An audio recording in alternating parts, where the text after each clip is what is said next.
tunasherehekea mwaka mtakatifu.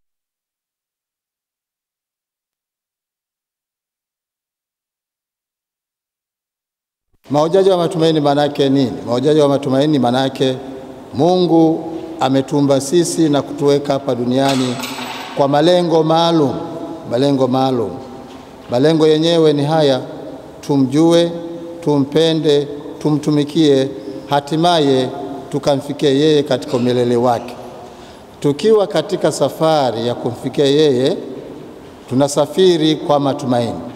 Tunasafiri kwa matumaini katika yeye, lakini pia yeye mwenyewe ndiye anatupa garantii kwa kututunza, kwa kutupatia vipaji mbalimbali ambavyo kwavyo vinatusaidia sisi tukamfikia yeye katika milele wake.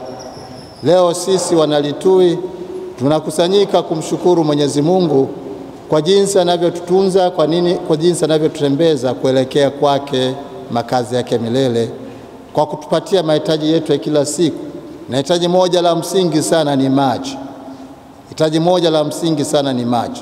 Kwa hiyo tunamshukuru Mwenyezi Mungu leo hii tunaposafiri kumwelekea yeye mwenyewe kwa kutupatia paji la maji ambalo ndilo linalotuendelezea uhai wetu, maisha yetu ya kila siku.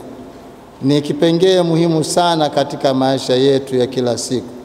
Tunamshukuru kwa baraka hii, na kwa namna pekee baraka hiyo inapotolewa katika mazingira haya ya kwetu, mazingira makame, mazingira ya miamba. Na nilikuwa nategemea siku ya leo hii kwa wanalitui kujitokeza katika wingi, kwa sababu jambo hili tunalosherehekea si la kawaida, ni sherehe kubwa. Itashangaza kuwa tunaohitaji maji ni wengi, au tutakaotafuta maji ni wengi, lakini tunaofika kumshukuru Mungu kwa kutupatia zawadi kipaji cha maji ni wachache. Huko ni kuishi maisha kinyume na matazamio ya Mwenyezi Mungu, ni kukosa fadhila ya shukurani kwa Mwenyezi Mungu. Lakini haizuru sisi wachache tulioko, basi tuombe radhi mbele ya Mwenyezi Mungu kwa kiburi chetu sisi wanadamu cha kutokuwa na shukurani kwake pale ambapo anatujalia mambo mazuri ili tupate kusafiri vizuri kumwelekea yeye. Tujute dhambi zetu, tuweke tayari kwa adhimisho la Ekaristi Takatifu. Na mungamia Mungu Mwenyezi: nani ndugu zangu, kwani nimekosa mno kwa mawazo, kwa maneno, kwa vitendo na kwa kutotimiza wajibu. Nimekosa sana. Ndio maana namwomba Maria mwenye heri, bikira wa daima, malaika na watakatifu wote, nanyi ndugu zangu, niombeni kwa Bwana Mungu. Mungu Mwenyezi aturumie, atusamehe dhambi zetu, atufikishe kwenye uzima wa milele.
Ee Mungu, unawahurumia na kuwasikiliza daima watumishi wako wanapokumbwa na dhiki.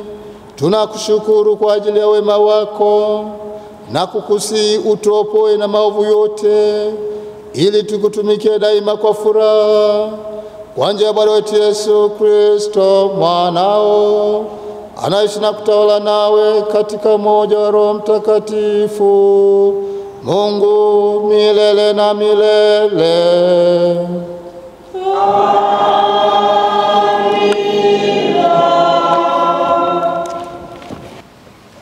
Somo la kwanza. Somo katika kitabu cha Kutoka sura ya 17 aya ya 1 hadi ya 7. Mkutano wote wa wana wa Israeli wakasafiri kutoka bara ya Sin kwa safari zao, kama Bwana alivyowaagiza. Wakatua Refidim, napo hapakuwa na maji watu wanywe. Kwa hiyo hao watu wakateta na Musa, wakasema, tupe maji tunywe. Musa akawaambia, kwani kuteta na mimi? Mbona mnamjaribu Bwana? Watu wakawa na kiu huko.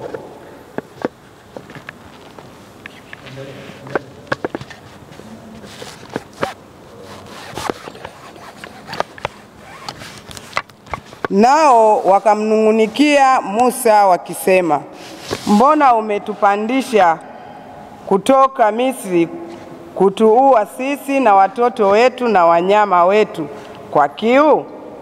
Musa akamlilia Bwana akisema, niwatende nini watu hawa? Bado kidogo nao watanipiga kwa mawe. Bwana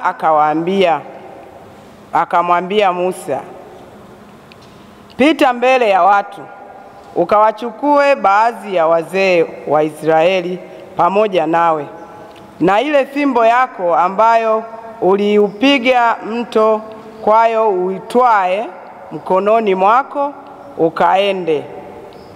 Tazama, nitasimama mbele yako huko juu ya lile jabali katika Horebo, nawe utalipiga jabali na maji yatatoka, watu wapate kunywa.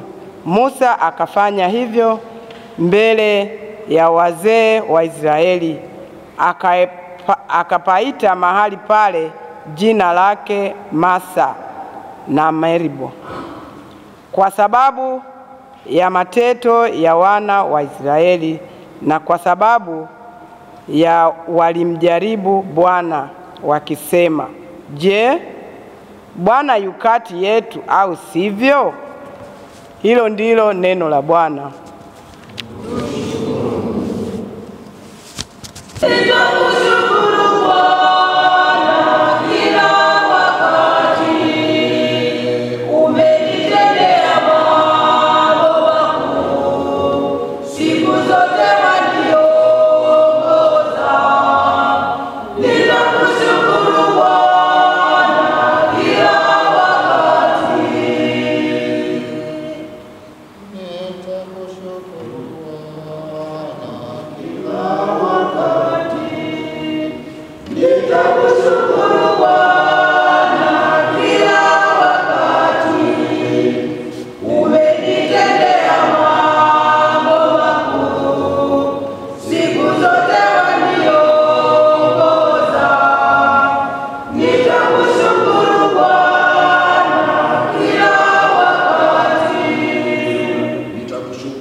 Nitasujudu nikabili hekalu lako takatifu, nitalishukuru jina lako itikio.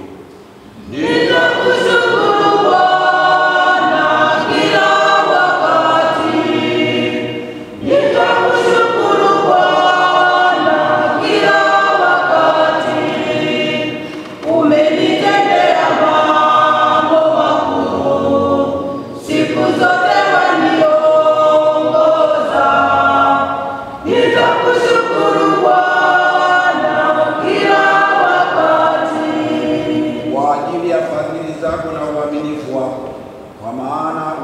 umetunza ahadi yako kuliko jina lako lote. Siku ile niliyokuita uliniitikia, ukanifariji nafsi kwa kunitia nguvu kiitikio. Nitakushukuru Bwana kila wakati. Nitakushukuru Bwana kila wakati. Umenitendea mambo makuu, siku zote waniongoza. Nitakushukuru Bwana kila wakati. Ee Bwana, wafalme wote wa dunia watakushukuru watakapoyasikia maneno ya kinywa chako. Naam, wataziimba njia za Bwana, kwa maana utukufu wa Bwana ni mkuu kiitikio. Nitakushukuru Bwana kila wakati. Nitakushukuru Bwana kila wakati. Umenitendea mambo makuu, siku zote waniongoza. Nitakushukuru Bwana kila wakati. Somo katika kitabu cha Ufunuo wa Yohana. Ufunuo sura ya 22 aya ya kwanza hadi ya pili. Kisha akanionyesha mto wa maji ya uzima wenye kung'aa kama bilauri, ukitoa katika kiti cha enzi cha Mungu na cha mwana kondoo, katikati ya njia kuu yake, na upande huu wa ule mto uliokuwapo mti wa uzima, uzao matunda aina 12, wenye kutoa matunda yake kila mwezi, na majani ya mti huo ni ya kuwaponya mataifa. Neno la Bwana.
Awe nanyi.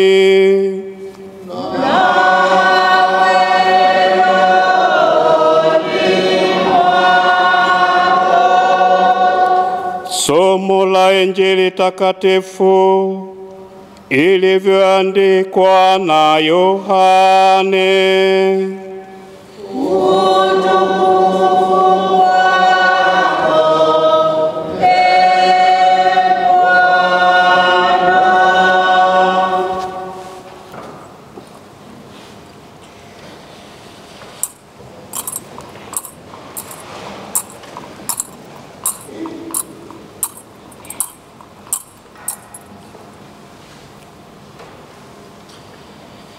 Nasoma Injili ya Yohane sura ya 7 aya ya 37 hadi 39. Hata siku ya mwisho, siku ile kubwa ya sikukuu, Yesu akasimama, akapaza sauti yake akisema, mtu akiona kiu na aje kwangu anywe.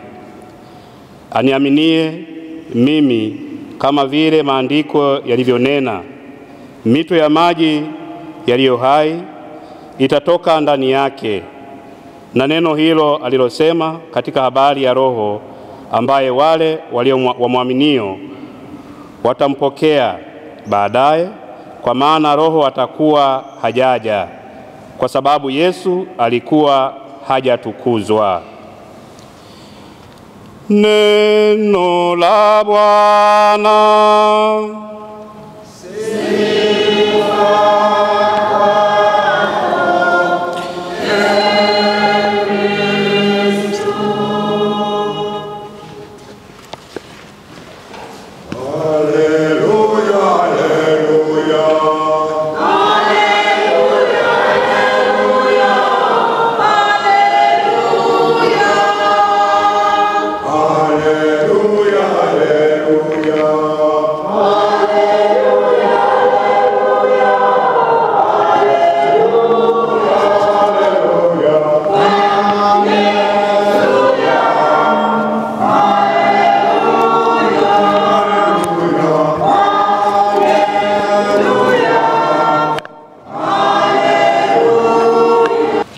Ndugu zangu wapendwa, Kristo tumaini letu.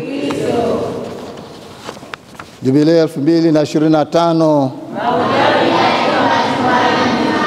mahujaji katika matumaini. Ndugu zangu wapendwa, kama nilivyozungumza wakati ninawaingiza katika maadhimisho haya, tuko hapa kwa ajili ya kumshukuru Mwenyezi Mungu. Kumshukuru Mwenyezi Mungu kwa jinsi anavyotutunza, kwa jinsi anavyotutembeza, kwa jinsi anavyotupa mahitaji mbalimbali kumwelekea yeye, ili lengo lake la sisi kuunganika naye lipate kutimia.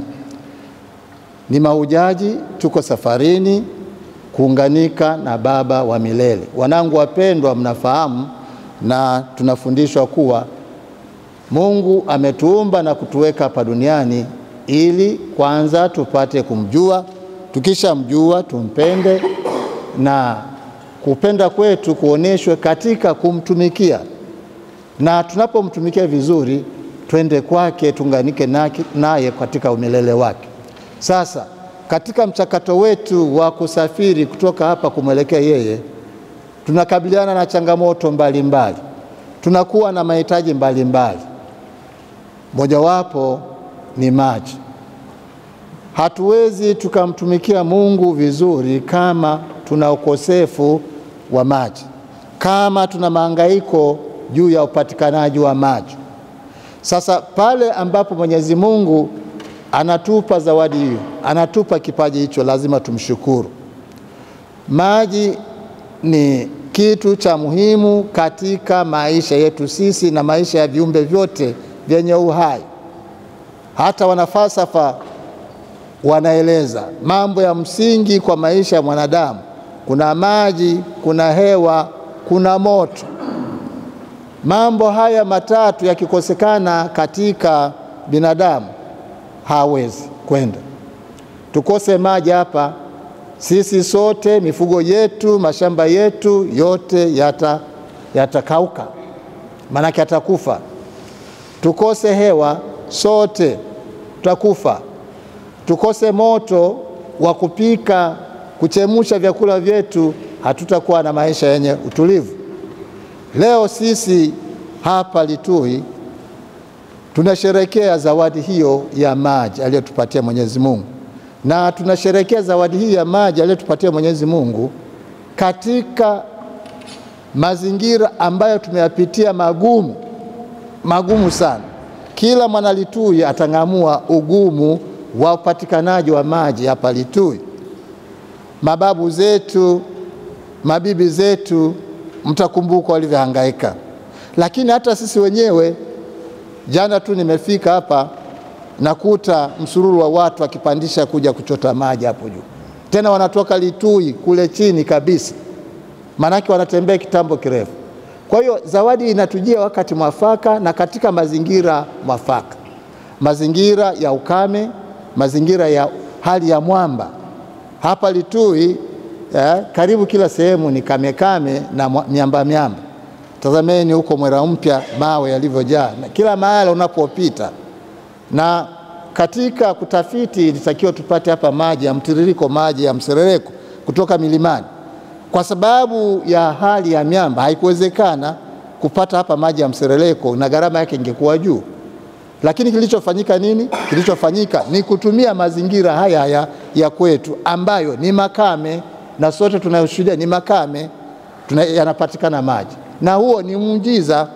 Ndio maana nilisema hapo awali, kwa tukio la leo hili ilitakiwa Wanalitui kwa namna ya pekee wanaozunguka kilima hiki cha mwamba tukusanyike kwa wingi kumshukuru Mwenyezi Mungu kwa zawadi hii ya maji. Ndugu zangu wapendwa, maandiko matakatifu tuliyosikia yanatupatia ujumbe mahususi kuhusiana na mradi wa maji unaozinduliwa leo hii katika maeneo haya ya kilima kikame kama nilivyosema na chenye jabali au mwamba. Kimsingi yanaweka umakini katika mambo makuu matatu. La kwanza, matunzo ya Mungu kwa watu wake katika mazingira magumu kama nilivyodokeza. Lakini la pili, maandiko matakatifu yanatia umakini katika maisha katika mazingira yaliyokuwa na ukame. Maisha pia yanawezekana katika mazingira yaliyokuwa makame, pale ambapo watu wanamtegemea Mungu na Mungu anawajibu kwa mategemeo yao kwa kushirikiana na uwajibikaji wa watu wale ambao wanamtegemea. Lakini tatu, maandiko yanaweka umakini katika riziki za kiroho na haki za kijamii katika upatikanaji wa maji, kama mmeyapata sawasawa masomo yale matatu. La kwanza kutoka kitabu cha Kutoka sura ya 17 aya ya kwanza mpaka ya 7, na la pili kutoka kitabu cha Ufunuo sura ya 22 aya ya kwanza hadi ya pili, na Injili sura ya 7 mstari wa 67 mpaka 69. Masomo yao yote matatu yanatupatia katika muktasari wake mawazo haya matatu: matunzo ya Mungu kwa watu wake, lakini maisha katika mazingira yaliyo na ukame kuwezekana pale Mwenyezi Mungu anapoingilia, na tatu, riziki ya kiroho na haki ya kijamii katika upatikanaji wa maji. Somo la kwanza lina uhusiano wa moja kwa moja na mradi huu wa maji tunaopokea na kuzindua leo hii katika eneo la mazingira ya ukame na miamba. Simulizi la maji kutiririka toka mwambani kule Horeb, Masa na Meriba. Mmesikia jinsi Waisraeli baada ya kutoka Misri na kuanza safari ya kwenda nchi ya ahadi walivyokabiliana na mazingira magumu katika eneo lile la jangwa. Wanatembea, wanafika mahala inaonekana hawawezi kusonga mbele. Hawawezi kusonga mbele kwa sababu wanakosa maji. Na kinachofanyika ni nini? Kwanza kumlalamikia Musa. Musa, umetutoa Misri ili tuje kufa hapa kwa kiu. Lakini la pili, kuwa na wasiwasi juu ya uwepo wa Mungu. Kama Mungu yupo, kwa nini asiingilie kati? Sisi tutembee na kiu, sisi tufie hapa jangwani. Musa anamwelekezea manunguniko haya Mwenyezi Mungu, na Mungu anajibu. Mungu anajibu manunguniko ya Israeli ambayo Musa anampitishia. Anajibu namna gani? Mmesikia maelekezo ambayo Mungu anampa Musa, kwamba agonge mwamba uliokuwa mbele yake, mwamba wa Meriba kwa bakora, na bakora yenyewe ni ile ile iliyovusha Waisraeli kutoka Misri kupitia bahari ya Shamu kuendelea na safari yao. Fimbo aliyotumia kupiga maji, alafu maji akagawanika, ukuta upande mwingine na ukuta upande mwingine, Waisraeli kupita. Na baadaye wakisha kupita Waisraeli, maji kuwafukia na kuwazoa maaskari au vikosi vya maaskari vya Farao vilivyokuwa vinawafuatilia Waisraeli. Baada ya kupita tu Waisraeli, basi maji yakawachukua wale wote waliofuata nyuma ya Waisraeli, kwa namna pekee askari wa Farao.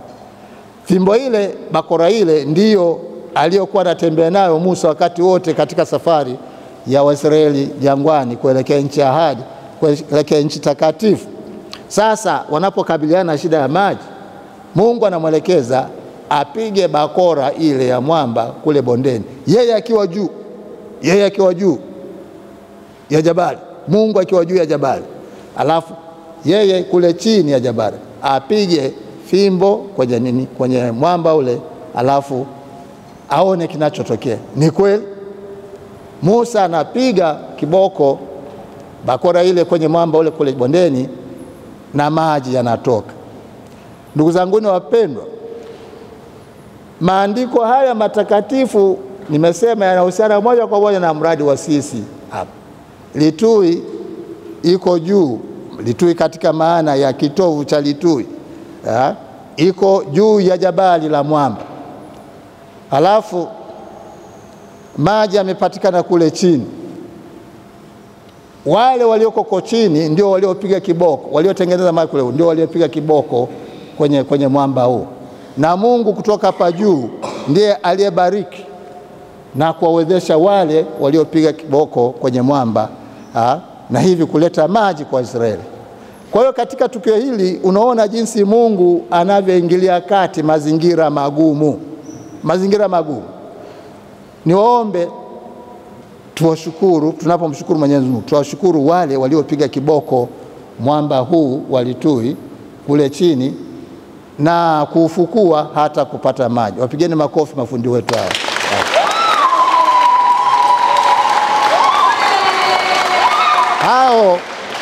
Hao ndio akina Musa wenyewe wa sasa.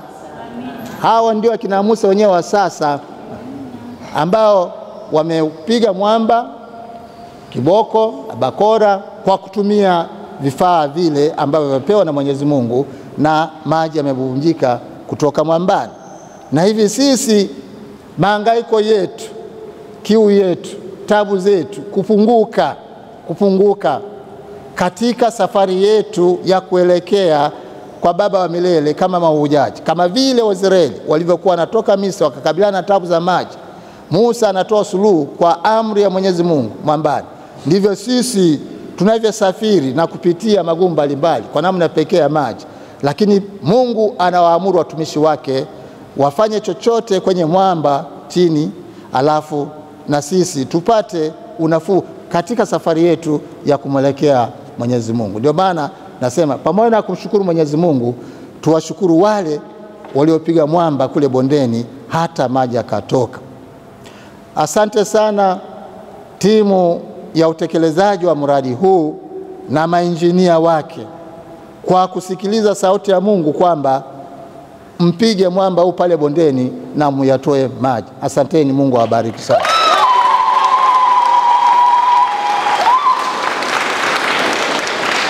Lakini pia hilo ni fundisho. Fundisho gani? Fundisho la ushirikiano kati ya Musa na Mungu. Fundisho la ushirikiano kati ya Mungu na hao mainjinia wetu na hao wataalamu wetu. Hao wataalamu wetu wasingelikuwa na kionjo cha Mungu, kionjo cha kuwajibika kama watumishi wa Mungu, halafu hicho tunachokisherehekea kisingekuwapo. Wamefanya kazi kama watumishi wa Mungu, wanaita stewardship. Wamefanya kazi kama watumishi wa Mungu, na hivi kufuata maagizo ya Mungu katika dhamiri zao, na kuwa na kionjo cha kutumikia ndugu zao kama vile Musa alivyotumikia ndugu zake, ndivyo walivyofanya hao. Hali ya utumishi, kionjo cha utumishi wa Mungu, na kwa namna pekee utumishi kwa ajili ya ndugu zetu. Hilo ni fundisho kubwa sana. Lakini fundisho jingine katika hili, Mungu anamwambia Musa atumie vifaa na ufundi ambao ulio jirani yake unaomzunguka. Kifaa kilichokuwa jirani yake Musa ilikuwa ile bakora aliyochukua, ambayo alitumia kule bahari ya Shamu kuwavusha Waisraeli. vifaa, kutumia vifaa vinavyotuzunguka. Hao kadhalika wametumia vifaa walivyopewa na Mungu, wametumia elimu waliopewa na Mungu. Elimu yao si ya kwao, maarifa yao si ya kwao, teknolojia yao si ya kwao, ni ya Mungu. Wanatumia hiyo kwa ajili ya manufaa ya wengi. Wanangu wapendwa, wanafunzi mlioko hapa, ninyi ni taifa la kesho, viongozi wa kesho, wataalamu wa kesho. Mkubali baadaye mnapokuwa watu wazima kutumia elimu yenu, kutumia maarifa yenu, kutumia teknolojia ambazo mnapewa kwa ajili ya kuwahudumia watu na sio kwa ajili ya maslahi binafsi. Mnapopewa zaidi katika maana na Mungu, karama zaidi, vipaji zaidi na Mungu, ndivyo mnavyowajibishwa kutumika zaidi kwa ajili ya wenzenu. Mnasikia wanangu? Mnasikia?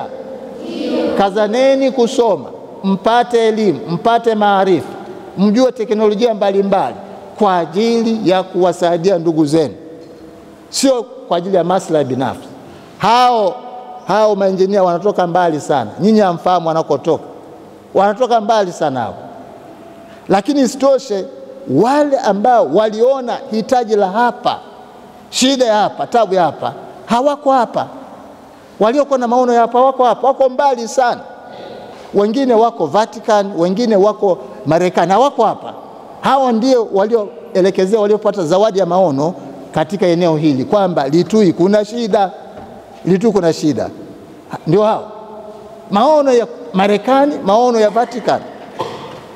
Katika hilo ningependa tuelekeze shukurani zetu pia na sala zetu pia katika idara ya maendeleo fungamanishi ya binadamu Vatican Roma, lakini pia rais wa WEFTA, maengineer wa Kimarekani wanaoshughulikia mambo ya maji na usafi katika mazingira mbalimbali, hasa yale yanayozunguka facilities au taasisi zinazotoa huduma za afya huko Marekani. Bwana Peter Fant ameshafika hapa, amezunguka huko milimani huko na huko kwa ajili ya watu wa Litui. Ndio maana nasema kwa kweli sisi wana Litui tunakosa fadhila tunapokosa kukusanyika na kumshukuru Mungu na wale ambao wanatusaidia kupata riziki hii, zawadi hii, kipaji hiki cha maji wakati tunasafiri kumwelekea Mungu. Hao wote lazima tuwashukuru kweli kweli. Hao wote lazima tuwashukuru kweli kweli. Kwa hiyo hilo ndilo tunaloliona katika somo la kwanza. Somo la pili hapo sasa tunapata maono yanayoleta maana ya mapato bora na umuhimu wa kiroho wa upatikanaji wa maji. Maono yanayoleta maana na mapato bora na umuhimu wa kiroho wa upatikanaji wa maji. Tumesikia ono la mto wa maji ya uzima yenye kung'aa kama bilauri ukitoka katika kiti cha enzi cha Mungu. Hii ni ishara ya chemichemi iliyokarabatiwa yenye wingi na usafi wa uzima ambao unapatikana kwa upendeleo wa Mungu. Unapatikana kwa upendeleo wa Mungu. Pale yanapotoka maji ndipo kilipokuwa kisima chetu cha zamani. Ni pembeni tu. Hao wamefanya kujiongeza kidogo na kupafanya pale pawe tena pazuri na kama sehemu nzuri tena, chemichemi nzuri ya maji. Unaona hiyo? Kwa hiyo maono tunayopata katika Ufunuo ni maono ya mapato bora na umuhimu wa kiroho wa upatikanaji wa maji. Pale maji yanapopatikana kwa wingi, pale maji yanapopatikana masafi na salama, napo pana uzima. Na uzima huo ni kwa upendeleo wa Mwenyezi Mungu.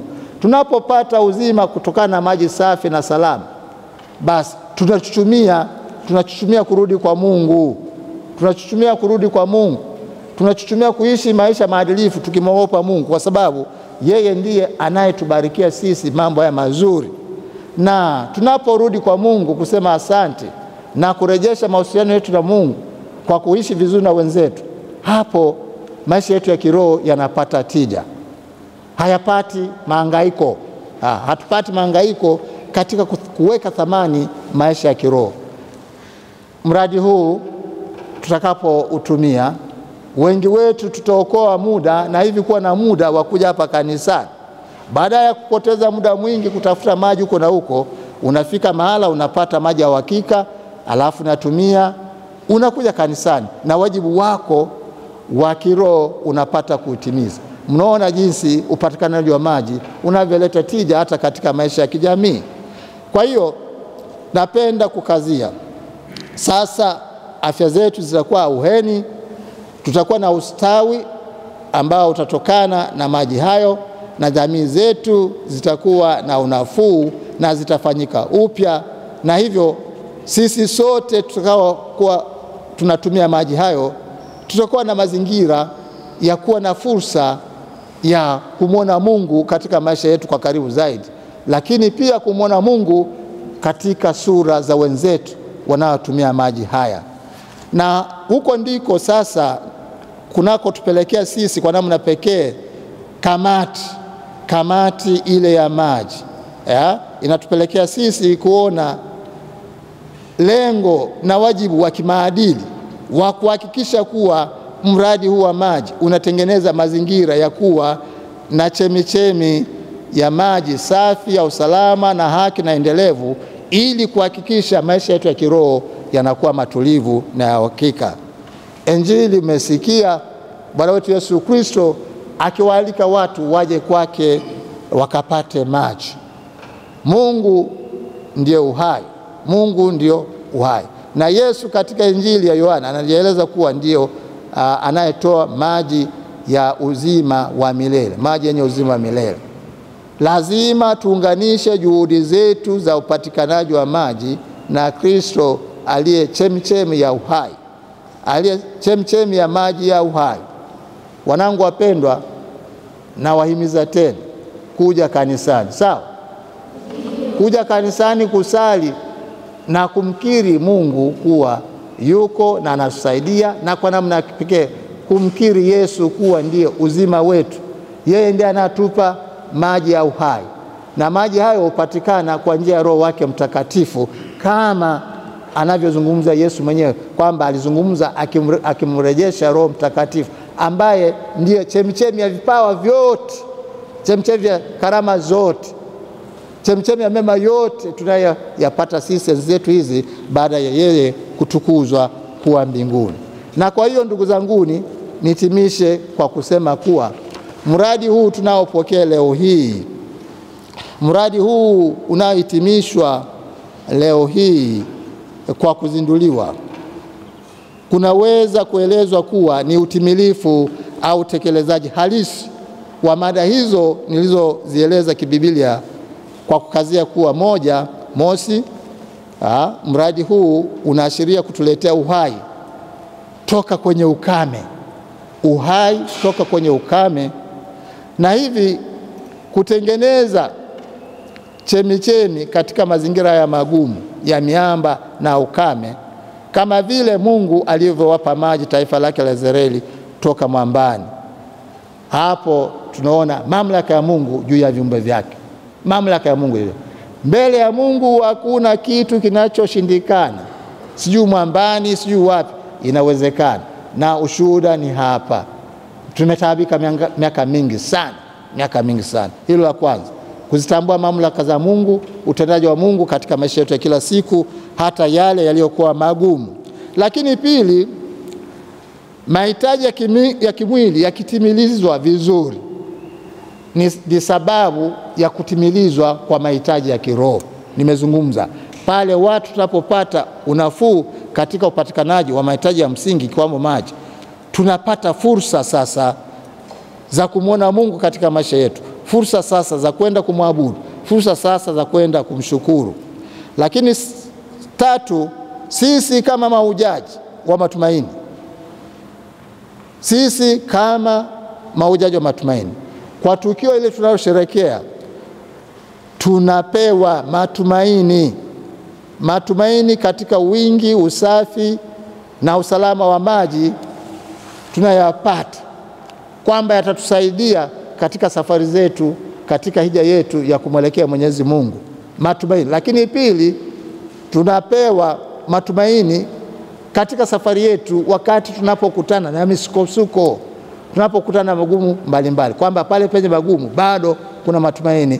Kwa hiyo lazima kutembea kwa matumaini, tukiweka matumaini yetu katika Mungu, tukitegemea kutimizwa, kusaidiwa mahitaji yetu na Mwenyezi Mungu. Lakini na mwisho, upatikanaji wa maji haya kunathibitisha uwajibikaji wa binadamu katika kutenda kama watumishi wa Mungu na kuzitumia mbinu na rasilimali zilizopo kuhakikisha kuwa haki msingi za binadamu kwa maji safi salama zinapatikana. Hayo ndio tunajifunza katika mradi huu wa leo. Kwa hiyo tunasema asante Mungu kwa hayo yote. Kwa namna pekee sisi Wanalitui tunaoshuhudia mababu zetu, bibi zetu walivyohangaika hapo nyuma upatikanaji wa maji safi na salama, lakini pia kuyaweka mazingira yaliyokuwa safi na afya kuwa katika hali safi kwa sababu ya ukosefu wa maji. Leo sisi tunasema asante Mungu, lakini pia tunasema asante Mungu kwa kutupatia ndugu zetu kama vile akina Musa waliokuwa tayari kutenda kwa uaminifu kama watumishi, kutusaidia sisi ndugu zao tupite katika taharuki ya kutokuwa na maji. Na hivi tunasema asante kwa ninyi nyote wanajumuiya Wanalitui mlioshughulika kwa karibu zaidi kushiriki katika kazi hii ya kuleta maji katika eneo haka. Naposema jumuiya, baba paroko na wote naoishi nao hapa, administrator, afisa tawala wa hospitali na wafanyakazi wake, lakini wanaparokia wanaozunguka eneo hili, wanakijiji wanaozunguka eneo hili, na hata mamlaka za eneo hili za serikali, wenye vitu wa vijiji, mitaa, hao wote kwa namna moja wameshiriki katika mafanikio ya mradi huu. Tunasema asante Mungu kwa kutupatia hayo yote, kutupatia baraka ya maji na kutupatia watu walioshiriki kwa karibu zaidi kufanikisha mradi huu. Tumsifu Yesu Kristo.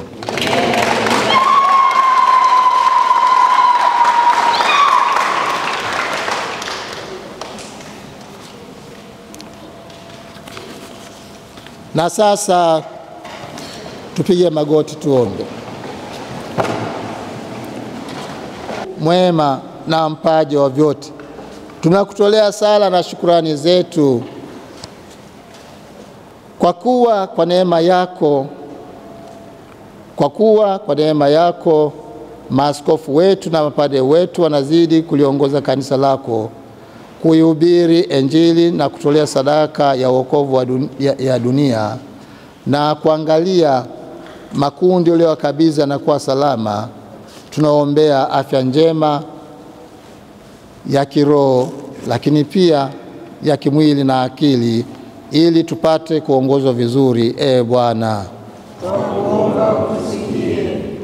tunaombea pia viongozi wetu wa serikali na wa jumuiya zetu wanaotambua uwepo wako na wanajitahidi kulihudumia taifa na jamii kwa upendo pasipo kujali maslahi binafsi. Bwana,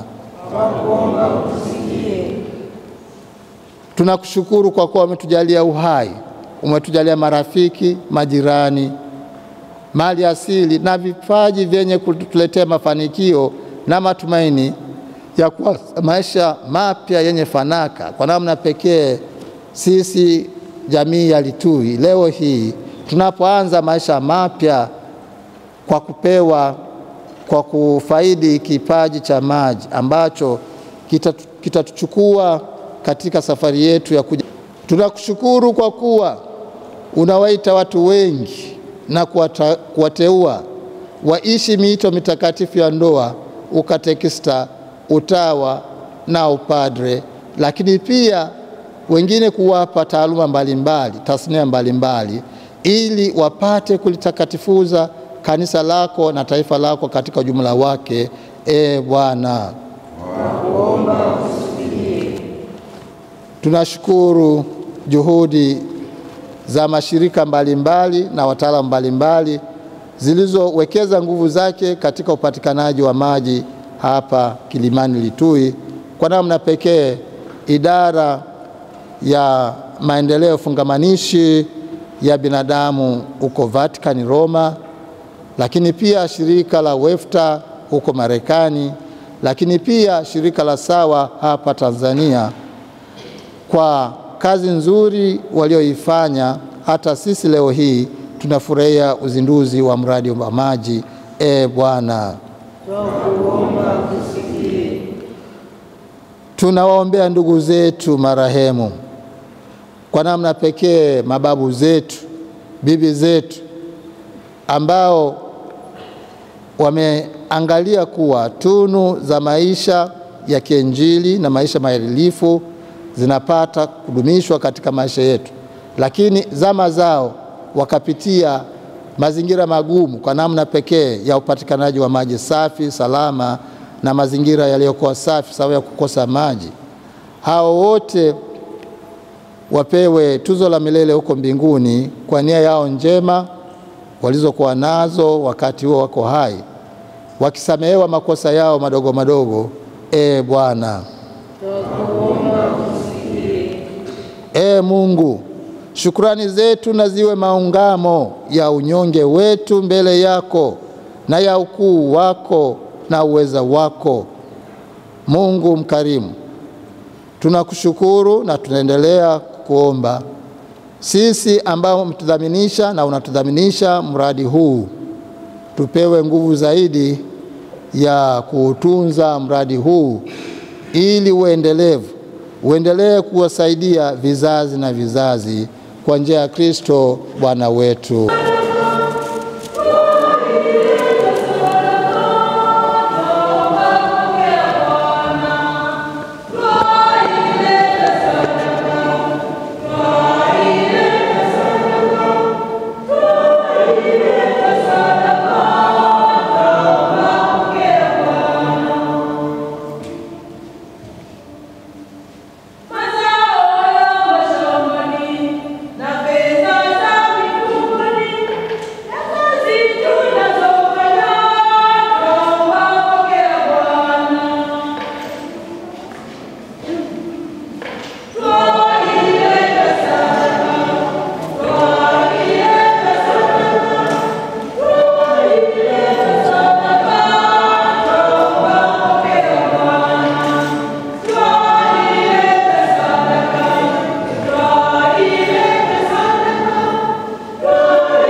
Tafadhalini ili sadaka yangu na yenu ikubaliwe na Mungu Baba Mwenyezi. Bwana, pokea sadaka mikononi mwako kwa sifa na utukufu wa jina lako, na pia kwa manufaa yetu sisi na manufaa ya kanisa lako. Bwana, ulimtoa mwanao kwa ajili yetu, ili kwa hisani yake utuopoe mautini na katika maovu yote.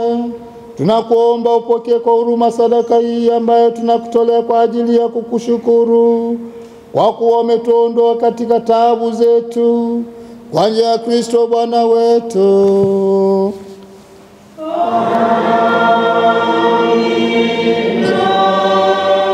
Bwana awe nanyi.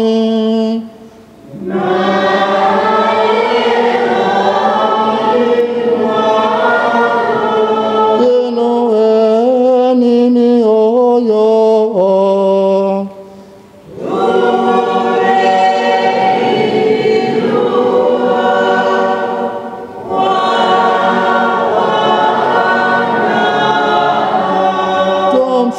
Tumshukuru Bwana Mungu wetu.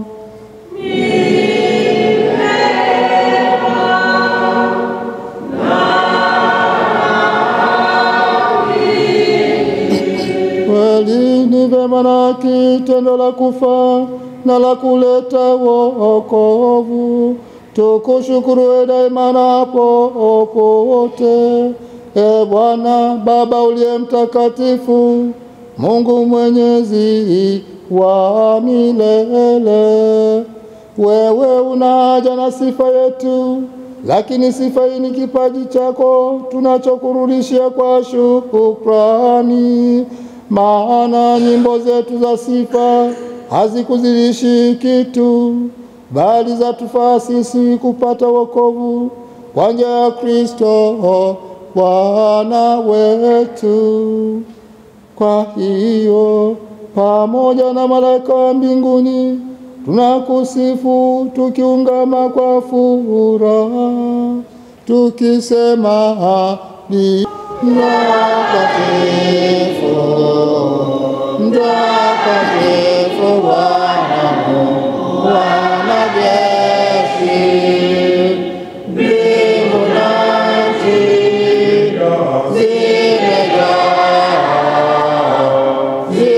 zimejaa utukufu wako Bwana. Hosana, hosana, hosana, hosana, hosana juu mbinguni. Hosana, hosana, hosana, hosana, hosana, hosana juu mbinguni. Mbarikiwa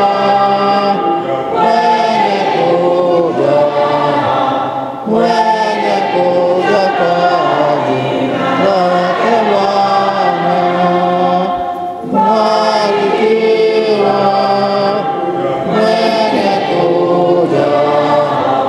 mwenye kuja kwa jina lake Bwana. Hosana, hosana, hosana, hosana, hosana juu mbinguni. Hosana, hosana, hosana, hosana, hosana juu mbinguni. Kweli mtakatifu na chemichemi ya watakatifu wote, tunakuomba vitakatifuze vipaji hivi kwa nguvu ya Roho wako, ili viwe kwetu mwili na damu ya Bwana wetu Yesu Kristo. Yeye alipotolewa na kuingia kwa hiari katika mateso yake, alitwaa mkate, akashukuru, akaumega na akawapa wafuasi wake akisema, twaeni mle nyote, huu ndio mwili wangu utakaotolewa kwa ajili yenu.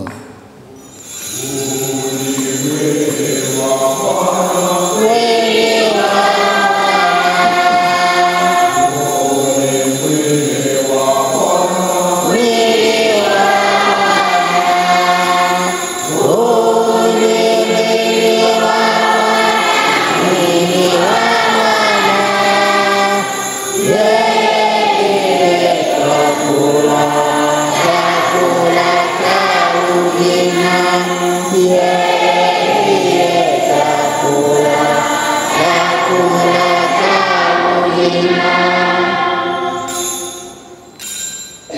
Vivyo hivyo baada ya kula akitwaa kikombe na kushukuru tena, aliwapa wafuasi wake akisema, twaeni mnywe nyote, hiki ndicho kikombe cha damu yangu, damu ya agano jipya na la milele, itakayomwagika kwa ajili yenu na kwa ajili ya wengi kwa maondoleo ya dhambi.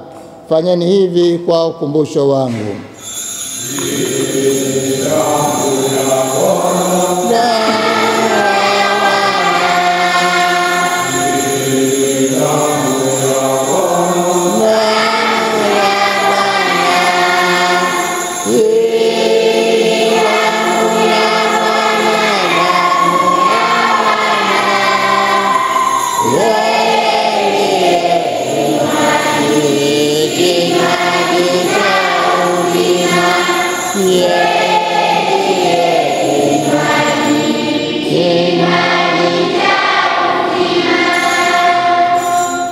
Hili ni fumbo la imani tunatangaza.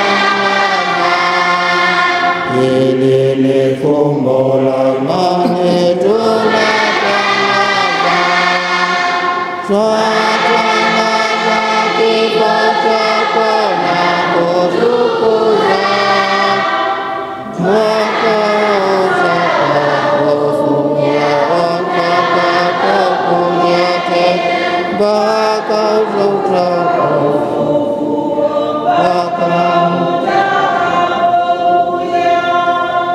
Kwa hiyo Ee Bwana, tunapoadhimisha ukumbusho wa kifo na ufufuko wake mwanao, tunakutolea mkate wa uzima na kikombe cha wokovu. Tunakushukuru kwa kuwa umetusalisha kusimama mbele yako na kutumikia.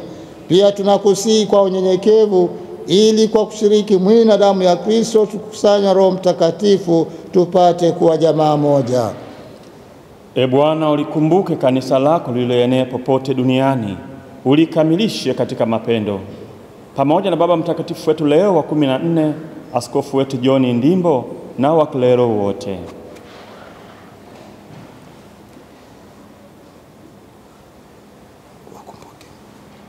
Uwakumbuke pia ndugu zetu waliofariki dunia wakiwa na tumaini la ufufuko, na marehemu wote waliofariki dunia katika huruma yako, uwapokee kwenye nuru ya uso wako.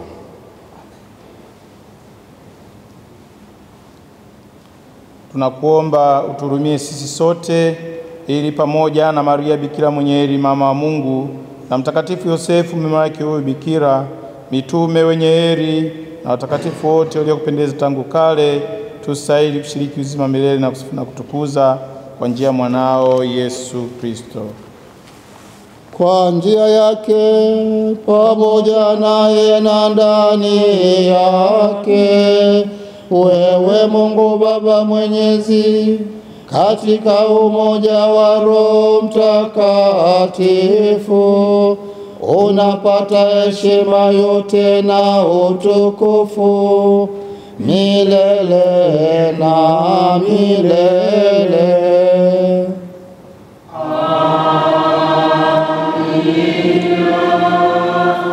Kwa kulitia agizo la Mwokozi wetu na tukifuata mafundisho yake ya kimungu, tunathubutu kusema: Baba yetu uliye mbinguni, jina lako litukuzwe,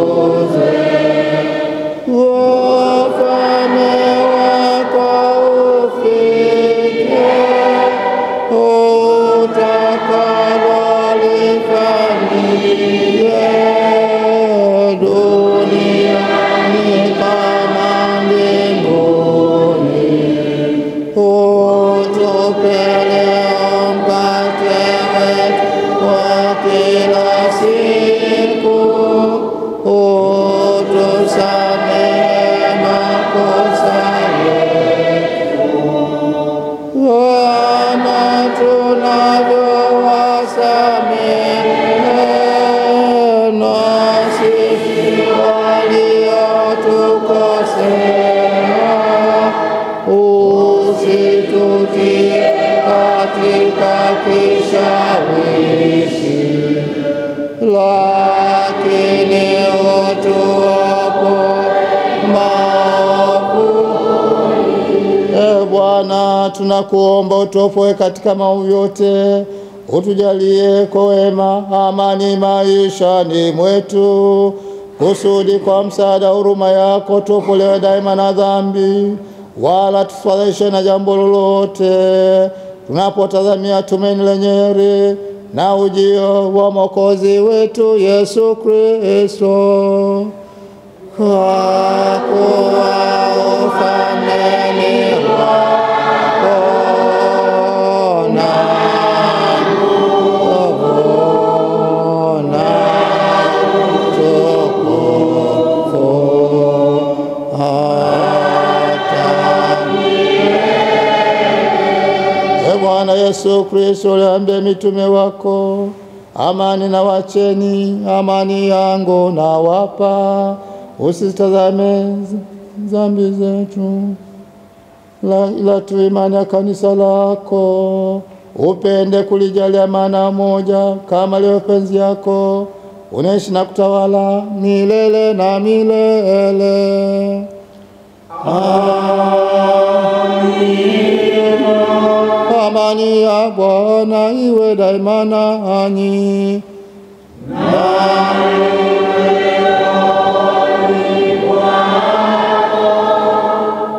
Peane amani. Tutakiane amani. Tutakiane amani.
Tazama mwana kondoo wa Mungu, tazama aondoa dhambi za ulimwengu. Heri hao walioalikwa kwenye karamu ya mwana kondoo. Bwana asante kwako, lakini sema neno tu na roho yangu tamaa. Yesu mkate wa mbingu na kutamani, uje kwangu uliozima na heri yangu, uje chakula cha roho yangu nitie imani, uje mwana kondoo wa Mungu, uondoe dhambi zangu, uje mganga wa roho, uponye udhaifu wangu, uje Yesu ungane nami. Amin. Bwana, nitakushukuru kwa moyo wangu wote, kwa maana umeyasikiliza maneno ya kinywa changu.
Tuombe.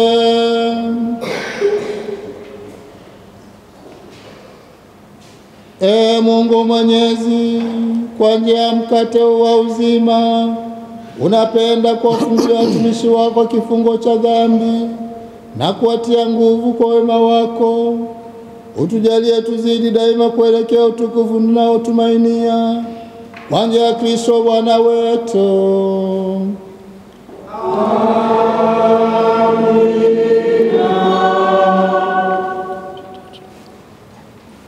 Bwana awe nanyi.